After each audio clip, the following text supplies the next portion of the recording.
Ok, dans cette vidéo, on va voir les 3 étapes clés pour devenir média buyer en 2025. C'est parti, on se retrouve sur mon écran directement. Alors, donc comment devenir média buyer en 2025? Dans cette vidéo, je vais donc te montrer étape par étape comment est-ce qu'on fait pour devenir un média buyer à succès et travailler pour les meilleurs infopreneurs du marché français. Donc, pourquoi pour infopreneurs? Dans un premier temps, parce que c'est là où le travail en tant que média buyer est le plus intéressant. Numéro 2, parce que c'est là où on est le mieux rémunéré. Donc, il faut savoir que quand on est média buyer pour un infopreneur, on a un impact direct sur le chiffre d'affaires. Et donc, on peut demander une rémunération assez conséquente, notamment parce qu'on peut combiner un fixe avec un pourcentage de rémunération sur le chiffre d'affaires que notre infopreneur génère grâce à son acquisition payante. Et numéro 3, car c'est là où il y a le plus de besoins aujourd'hui et ce besoin est grandissant parce qu'aujourd'hui, il y a déjà beaucoup d'infopreneurs. Donc en fait, infopreneur, ça comprend tout ce qui est coach en ligne, formateur en ligne, thérapeute, toutes les personnes qui font des séances en ligne, des webinaires live, tout ça, ça rentre dans la même case. Et c'est donc un média buyer pour du lead gen qui va travailler avec eux. Et cette demande est grandissante parce qu'aujourd'hui, de plus en plus de monde se lance sur le marché du coaching en ligne. Et donc, il y a de plus en plus besoin de personnes comme nous, les média buyers, pour de la génération de leads. Donc déjà, tu dois te demander qui je suis. Donc moi, je m'appelle Juliette. Ça fait 7 ans que je suis dans l'entrepreneuriat et j'ai fait le métier de média buyer pendant plus de 5 ans. Donc j'ai fait média buyer dans toutes les industries possibles, je pense. J'ai été média buyer au début pour de l'e-commerce, ensuite pour de l'infoprenariat, donc du lead gen, et ensuite pour du SaaS. Et j'ai fait média buyer dans le marché français, j'ai fait ça au marché US aussi. Donc j'ai vraiment beaucoup d'expérience dans le métier et du coup sur ces 5 dernières années, en tant que média buyer, j'ai pu générer plus de 12 millions d'euros en chiffre d'affaires pour mes clients et mes propres business aussi que j'avais à côté. Donc voilà, je sais de quoi je parle. Donc, qu'est-ce que tu vas apprendre exactement dans cette vidéo? Donc, on va voir 3 points hyper importants. Le premier, ça va être les compétences donc techniques que tu dois maîtriser pour être média buyer. Ensuite, on verra les outils que tu dois savoir absolument utiliser. Et ensuite, le troisième point, on verra comment est-ce que tu fais maintenant que tu connais ton domaine pour aller trouver tes premiers clients et aller chercher vraiment des collaborations long terme. Donc, les 3 étapes à maîtriser. On va commencer par la première qui va être du coup comprendre le monde du marketing digital. Parce que si tu veux devenir média buyer aujourd'hui, tu viens certainement d'un métier physique, tu cherches certainement une reconversion professionnelle ou alors tout simplement tu finis tes études et tu cherches tout simplement à travailler en ligne dans le monde du business en ligne. Il faut savoir que le marketing digital, c'est un milieu qui est très spécifique et que tu dois comprendre dans un premier temps avant de pouvoir devenir média buyer. Ça va être un peu les fondations de tout. Donc, les fondements du marketing en ligne, ensuite comment est-ce que ça fonctionne la publicité en ligne et plus précisément la génération de leads, et ensuite tout ce qui est écosystème de l'infoprenariat et des tunnels de vente. Parce que quelque chose de très important à comprendre, c'est que le but d'un média buyer même, c'est d'aller ramener des prospects qualifié. Donc un prospect qualifié, qu'est-ce que ça veut dire? C'est tout simplement une personne qui est susceptible d'acheter le produit de ton infopreneur. Parce que tu verras que quand tu es média buyer, générer du lead pour ton infopreneur, c'est pas très compliqué. Par contre, générer du lead qualifié pour ton infopreneur, c'est un tout autre monde et ça demande beaucoup plus de compétences. Et c'est sur ça que toi, tu dois te concentrer quand tu es média buyer. Donc on va le voir, mais il y a tout un tas de techniques que tu vas utiliser, que ce soit à travers les créatives ou à travers le tunnel de vente, pour aller qualifier les leads que tu vas ramener à ton infopreneur. Donc pourquoi est-ce que c'est aussi important de se concentrer sur la qualité des leads et non pas la quantité? Parce qu'il faut comprendre que les infopreneurs, pour la plupart, ils font ce qu'on appelle du high ticket. Donc ils vendent des produits à plus de 1 000 euros. Donc bien évidemment, les prospects n'achètent pas ce produit sur un site internet. Ils vont acheter le produit à travers un appel de vente. Sauf que ces appels de vente, ils vont être effectués soit par l'infopreneur si c'est un solopreneur, soit par une équipe de vente, donc on dit une sales team. Sauf qu'une sales team, c'est des humains. Les humains, c'est fatigable. Parce que du coup, cette sales team, ces closers et ces setters vont prendre les leads que toi, tu vas ramener en tant que média buyer au téléphone pendant, en général, 1 heure si ton infopreneur est dans le B2C. Sauf que ça peut être extrêmement fatigant, que ce soit l'infopreneur qui prenne les appels ou alors sa sales team, Parce que imagine que tu as 4 appels en une journée, ça te fait 4 heures au téléphone. Et que tu as au téléphone uniquement des personnes qui ont 0 argent, qui sont au RSA ou alors qui parlent à peine français. Donc tu sais pertinemment que ces personnes ne sont pas closables. Donc en fait, si tu ramènes des leads pas qualifiés à la sales team, tu vas épuiser les closers et en plus on sait que les closers quand ils commencent à rentrer dans cette boucle où ça close pas à cause de la qualité des leads, ils font que s'enfoncer et après ça devient un cercle vicieux et c'est très difficile d'en sortir. Donc quand tu es média buyer, ton travail c'est pas de ramener des leads, c'est de ramener des leads qualifiés puisque c'est des équipes de closers qui vont les prendre au téléphone et tu veux vraiment qu'ils soient dans les meilleures conditions possibles pour closer. Et aussi parce que toi en tant que média buyer t'es rémunéré en général au chiffre d'affaires, donc si tu ramènes des leads pas qualifiés, il y a peu de chances qu'ils soient closés, il va y avoir peu de chiffre d'affaires. Tu ramènes des leads qualifiés, certes ça te demande un peu plus de travail et de concentration, mais il y a beaucoup plus de chances qu'ils soient closés derrière par la sales team, donc au final tout le monde est content. Ton infopreneur fait plus d'argent, les closers aussi parce qu'ils closent plus, les setters aussi, et toi aussi en tant que média buyer. Donc c'est vraiment important de se concentrer sur la qualité des leads, et je le répéterai jamais assez, c'est vraiment la base de la base de la base du métier de média buyer, en tout cas quand tu fais de la génération de leads. Maintenant on va passer à l'étape numéro 2, qui est de maîtriser techniquement les ads et les tunnels de vente, maintenant que tu as compris comment tout ce monde du marketing en ligne et de l'infopreneuriat fonctionne. Donc là, il va y avoir 3 pôles, techniquement, que tu vas devoir maîtriser. Donc le premier pôle que tu vas devoir maîtriser, ça va être ici les créatives.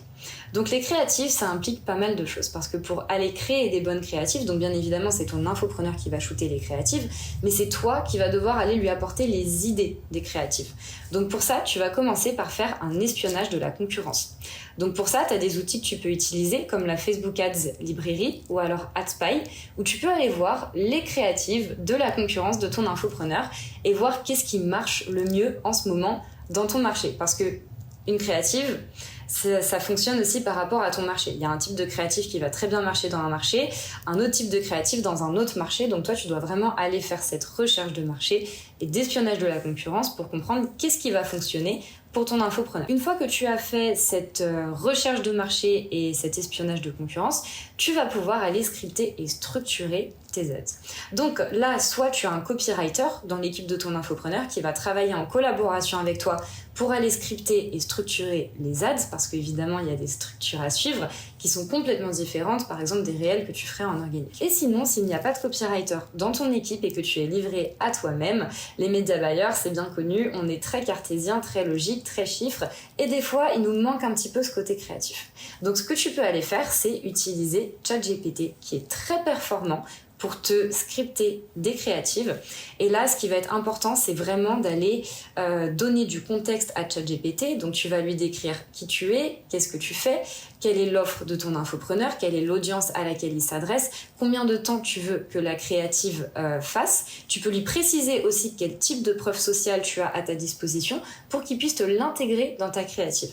Et très important aussi, c'est que donc ChatGPT va te faire une créative et là, tu vas lui demander au moins 5 variations de hook différents. Parce que ce qui fait une creative winner, c'est à 80% le hook de ta créative. Un core, c'est pas très compliqué à faire. Et ce qui est vraiment important, c'est d'aller split tester tes hooks. Donc je te conseille, pour un début, avec ChatGPT, de faire un script core et faire 5 hooks différents avec ChatGPT. Une fois que tu as tes créatives, ce qui va être très important aussi, c'est d'aller qualifier tes leads, encore une fois, parce que tu peux qualifier à travers tes créatives. Et d'ailleurs, aujourd'hui, sur Meta, en 2025, la plupart du ciblage se fait non pas à l'intérieur de ta campagne en rentrant l'audience, le ciblage, etc., mais se fait à qui tu vas t'adresser à travers ta créative. Donc c'est hyper important d'aller tester vraiment des hooks différents qui s'adressent à des types de personnes différents dans ton audience avec des messages et des angles marketing différents. Et c'est comme ça que tu vas pouvoir élargir l'audience que tu vas toucher à travers tes créatives. Ensuite, il va falloir que tu saches utiliser la preuve sociale de la bonne manière. Parce que quand tu es média buyer, ton infopreneur va te donner tout un tas de preuves sociales. Donc souvent, ça va être des interviews clients, des témoignages clients. Peut-être que ton infopreneur a un Trustpilot aussi. Il va falloir que tu saches utiliser ces différents types de preuves sociales et les intégrer dans tes créatives de la bonne manière. Donc maintenant que tu as des créatives en béton, il faut que tu maîtrises techniquement l'optimisation d'un tunnel de vente. Donc attention, quand je dis maîtriser les tunnels de vente, ça ne veut pas dire créer un tunnel de vente de A à Z. Quand tu es média buyer, ce n'est pas ton métier d'aller créer un tunnel de vente, d'aller créer les pages, les copywriter, etc. Ça, c'est le travail de ton infopreneur et d'un copywriter. Par contre, quand tu es infopreneur, ton travail, ça va être d'optimiser le tunnel de vente qui est déjà existant pour la conversion. Donc, par exemple, ici, on va faire dans un premier temps, ce qui va être le plus important et ce qui va avoir le plus d'impact parce que ça va avoir un impact direct sur ton coût par lead, c'est les A/B tests de tes pages d'opt-in. Donc, imaginons ton infopreneur te donne les liens du tunnel de vente, il t'y donne accès, et toi tu vois que la page d'opt-in de ton infopreneur convertit à 15%. Tu vas aller créer un A/B test, donc ça veut dire qu'en fait 50% du trafic de ton ad va aller sur ta page A, 50% va aller sur ta page B, et tu vas pouvoir du coup tester des designs de landing page différents, des angles marketing différents, des formulations de promesses différents, et là tu vas essayer d'atteindre le meilleur taux d'opt-in possible pour la page d'opt-in de ton tunnel de vente. Donc il faut savoir qu'un bon taux d'opt-in, ça se situe en moyenne entre 30 et 40%. En dessous, ça va être un peu trop faible, tu veux quand même qualifier un bon nombre de leads pour avoir le plus de chances d'en closer le plus possible, mais d'un autre côté, tu veux pas non plus surqualifier sur ta page d'opt-in, sinon tu vas pas attirer assez de leads pour ta sales team. Ensuite, une fois que tu as mis en place ces A/B tests, tu peux aller aussi optimiser la VSL. Donc là, je te recommande d'aller proposer à ton infopreneur, s'il ne l'utilise pas déjà, l'outil Vidalytics, qui du coup va lui permettre de traquer les performances de sa VSL et de savoir exactement où est-ce qu'il y a des blocages, est-ce qu'il y a des endroits où les personnes arrêtent de regarder pour pouvoir l'améliorer et avoir le meilleur taux de conversion sur ta VSL possible. Donc il faut savoir que optimiser un tunnel de vente, c'est très important parce que ça va avoir un impact direct sur toi, tes performances dans tes campagnes. Parce que ton coût par lead dépend de la performance de ta page d'opt-in. Si ta page d'opt-in convertit à 10%, tu vas avoir un coût par lead 3 fois plus cher que si ta page d'opt-in convertit à 30%. Pareil pour le taux de conversion de ta VSL. Si ta VSL convertit très peu, tu vas avoir un coût par appel dans tes campagnes qui va être beaucoup plus cher que si ta VSL convertit bien. Après, ce qui est important en tant que média buyer, c'est d'aller trouver ce juste milieu entre quantité et qualité pour attirer un bon volume de leads, mais qui soit aussi assez qualifié. Donc après, c'est ton travail aussi en tant que média buyer d'aller proposer à ton infopreneur les meilleurs outils à utiliser. Donc dedans, tu peux compter Vidalytics comme on l'a mentionné précédemment. Il va y avoir iClosed pour la réservation d'appels. Il va y avoir Airos qui va être top pour toi en tant que média buyer pour traquer l'intégralité de ta data. Et ensuite sur ton tunnel de vente aussi, donc il y a tout un travail de qualification de lead à faire. Donc ça peut se faire à travers ta page d'opt-in, à travers la VSL, à travers les formulaires de disqualification que tu vas mettre en place sur iClosed. Donc il y a tout un tas d'outils que tu vas utiliser et un tas de techniques aussi à connaître pour aller qualifier les leads au cours de ton tunnel de vente. Donc c'est un chemin. La qualification de lead, ça se fait pas en une fois. Ça se fait à travers ta créative, ensuite ça se fait à travers ton opt-in, ensuite ça se poursuit à travers ta VSL et ça se termine même au moment de la réservation d'appel et puis du setting. Ensuite, on va passer au pôle numéro 3 que tu dois maîtriser en tant que média buyer, c'est la gestion de campagne technique. Donc là, maintenant que tu as tes créatives qui sont en béton, tu as ton tunnel de vente qui est bien optimisé, maintenant il faut que techniquement, au niveau des chiffres et des KPIs, tu gères tes campagnes de la bonne manière. Donc là, il va y avoir pas mal de choses à savoir, notamment les différentes stratégies de testing. Donc comment est-ce que tu vas aller tester les créatifs que tu as préparés auparavant? Comment est-ce que tu vas monitorer tes campagnes? Donc là, le monitoring, c'est crucial quand tu es média buyer.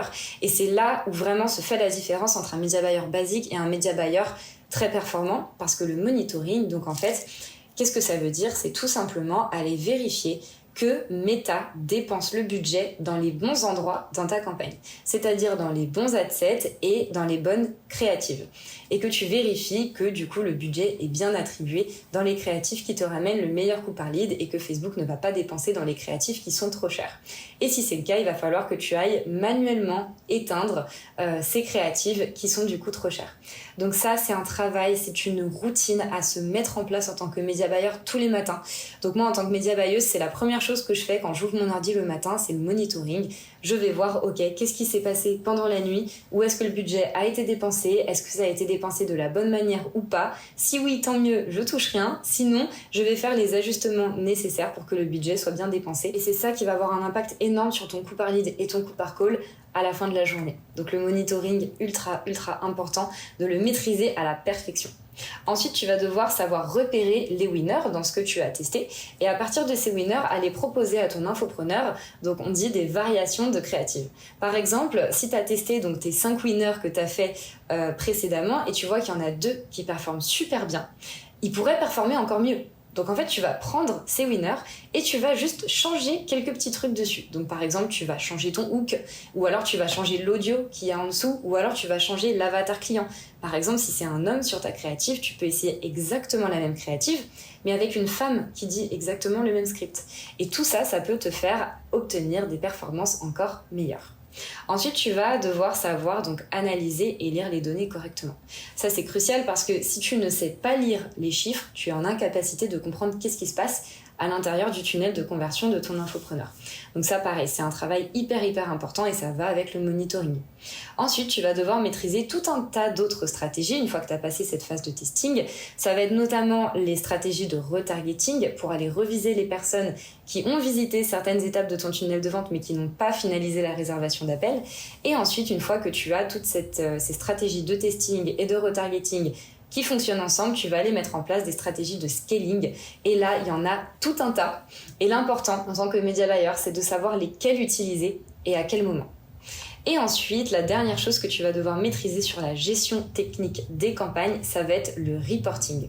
Parce que bien évidemment, ton infopreneur te fait confiance, certes, mais tu dois lui prouver que tu lui apportes les résultats que tu lui as promis. Et pour ça, tu vas faire des reportings. Donc ça se fait en général le lundi, une fois que la semaine est passée, et tu vas aller collecter un petit peu toutes les datas que tu as récupérées pendant la semaine. Combien de leads, combien d'appels de vente, tu vas regarder le taux de closing, tu vas vraiment regarder toutes les datas de A à Z, de tes créatives, le moment où la personne clique sur la pub, jusqu'au moment où elle est closée et voir à quels endroits est-ce qu'il y a des optimisations qui peuvent être faites pour maximiser le chiffre d'affaires de l'infopreneur et du coup ton revenu aussi à la fin du mois. Ensuite, on va passer du coup à la dernière étape, l'étape numéro 3, qui va être d'aller trouver des clients. Parce que maintenant que tu maîtrises tout ce qui est marketing digital, créatif, tunnel de vente, tout l'écosystème de l'infopreneuriat et que tu sais aussi techniquement au niveau des chiffres et de l'analyse comment gérer tes campagnes au quotidien, tu vas devoir trouver des clients pour qui travailler. Donc là, il y a plusieurs méthodes que tu peux adopter.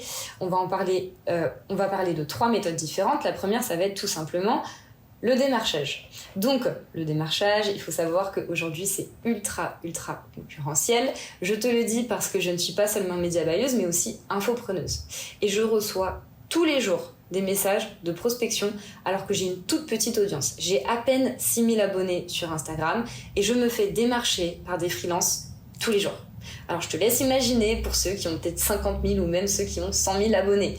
Et en fait, on reçoit tellement de messages de démarchage qu'on les regarde à peine. Donc toi, si tu veux venir te différencier là-dedans, il faut vraiment que tu adoptes une démarche ultra personnalisée et que avant d'aller démarcher l'infopreneur avec qui tu souhaites travailler, que tu fasses toute une recherche sur qu'est-ce qu'il fait, qu'est-ce qu'il pourrait améliorer pour aller vraiment lui apporter de la valeur et qu'il voit que tu as vraiment fait des recherches et que tu es vraiment motivé pour travailler avec lui, que son industrie te plaît et que tu as vraiment quelque chose de spécial à lui apporter par rapport à tous les autres messages qu'il reçoit toute la journée. Donc le démarchage, tu peux choisir de le faire par Instagram. Tous les coachs en ligne sont sur Instagram ou alors sur LinkedIn. C'est un réseau qui est encore inexploité. Donc il y a de plus en plus d'infopreneurs qui se mettent sur LinkedIn depuis un certain temps et il y a trop peu de freelances qui se mettent dessus. Donc toi, si tu viens percer ce marché sur LinkedIn, tu as beaucoup plus de chances d'avoir des réponses que sur Instagram où tout le monde démarche aujourd'hui. Et aussi, tu peux tout simplement démarcher par email, donc trouver l'email sur le site ou les réseaux sociaux de l'infopreneur. Et l'avantage de l'email, c'est que tu peux mettre un titre super accrocheur, alors que si tu envoies juste un message Insta, ça arrivera dans les requests de la personne et elle portera pas vraiment attention à ce message. Alors que par email, tu peux travailler, copyrighter le titre de ton email, l'objet, pour faire quelque chose de super catchy et avoir plus de chances d'avoir des réponses de ton infopreneur. Ensuite, la deuxième méthode, ça va être de faire de la création de contenu. Donc la création de contenu, certes, c'est quelque chose qui est un petit peu plus chronophage, puisque tu vas devoir aller te créer un compte Instagram, créer du contenu, attirer des gens sur ton Instagram, interagir avec eux. Et là, ce que tu peux faire, c'est que quand tu commences à avoir des personnes qui répondent à tes posts, qui t'envoient des messages, qui répondent à tes stories, mettre toute une stratégie de setting puis de closing en place pour aller closer tes clients. Donc là, évidemment, ça demande un petit peu plus de compétences puisque tu vas devoir créer du contenu, tu vas devoir setter tes clients et ensuite tu vas devoir les closer. Mais c'est une technique qui est beaucoup moins exploitée que le démarchage, puisque le démarchage, tout le monde le fait, la création de contenu, pas forcément. Et ensuite, il y a une troisième option qui est du coup ma formation Media Buying Elite, où en fait, à la fin de la formation, quand tu as appris techniquement le Media Buying, je te fais passer un test de certification. Et si tu arrives à le passer, tu es garanti de mise en relation avec un infopreneur. Donc comment est-ce que je suis en capacité de te garantir cette mise en relation? Tout simplement parce que j'ai Facebook Ads Elite depuis à peu près 1 an maintenant, où je forme des infopreneurs en publicité Facebook pour qu'ils soient en capacité plus tard de les déléguer. Parce qu'on sait très bien que c'est impossible de déléguer correctement un milieu qu'on ne maîtrise pas. Donc tous ces infopreneurs viennent à moi parce qu'ils ont essayé de déléguer dans le passé, ça n'a pas marché. Donc ils ont maintenant compris qu'ils doivent se former dans un premier temps. Sauf que ça fait maintenant 1 an que j'ai Facebook Ads Elite, donc j'ai pas mal d'infopreneurs qui sont arrivés au moment où ils sont prêts à déléguer. Et tous à qui ils vont demander des média buyers? À moi, puisque je suis média buyeuse. Et du coup, j'ai créé Media Buying Elite pour former des média buyers d'élite à mettre en relation avec ma communauté d'infopreneurs. Et d'un autre côté, je peux également te mettre en relation avec les infopreneurs de mon réseau qui me demandent soit de faire du media buying pour eux, sauf que c'est quelque chose que je ne fais plus, ou alors qui me demandent simplement si j'ai des personnes à leur recommander parce qu'ils me font confiance. Donc, j'ai tout pour pouvoir te mettre en relation avec des infopreneurs, que ce soit de Facebook Ads Elite ou de mon réseau. Mais pour ça, il faut passer le test de certification parce que bien évidemment, je mets ma réputation en jeu quand je mets quelqu'un en relation.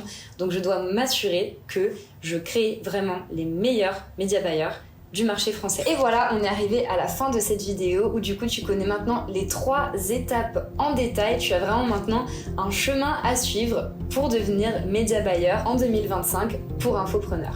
Donc c'est vraiment un métier qui commence tout juste à être connu et qui va exploser sur les prochaines années parce que les infopreneurs ont besoin de nous pour leur générer du lead. On est littéralement la source de leur tunnel d'acquisition puisque c'est nous qui ramenons les leads qui vont se faire closer par la suite. Donc on est indispensable à leurs yeux et il y a un besoin qui est grandissant aujourd'hui en média buyer. On me demande tous les jours des média buyers et je n'en ai pas. Donc si tu es intéressé pour devenir média buyer, n'hésite pas à regarder les liens qu'il y a en description de cette vidéo. Tu trouveras toutes les informations nécessaires sur comment devenir média buyer à succès en 2025 et être mis en relation avec tes infopreneurs préférés. Je te laisse checker tout ça et sinon n'hésite pas à liker, à t'abonner, ça me pousse à faire plus de contenu de ce style sur YouTube et sur ce je te dis à très vite.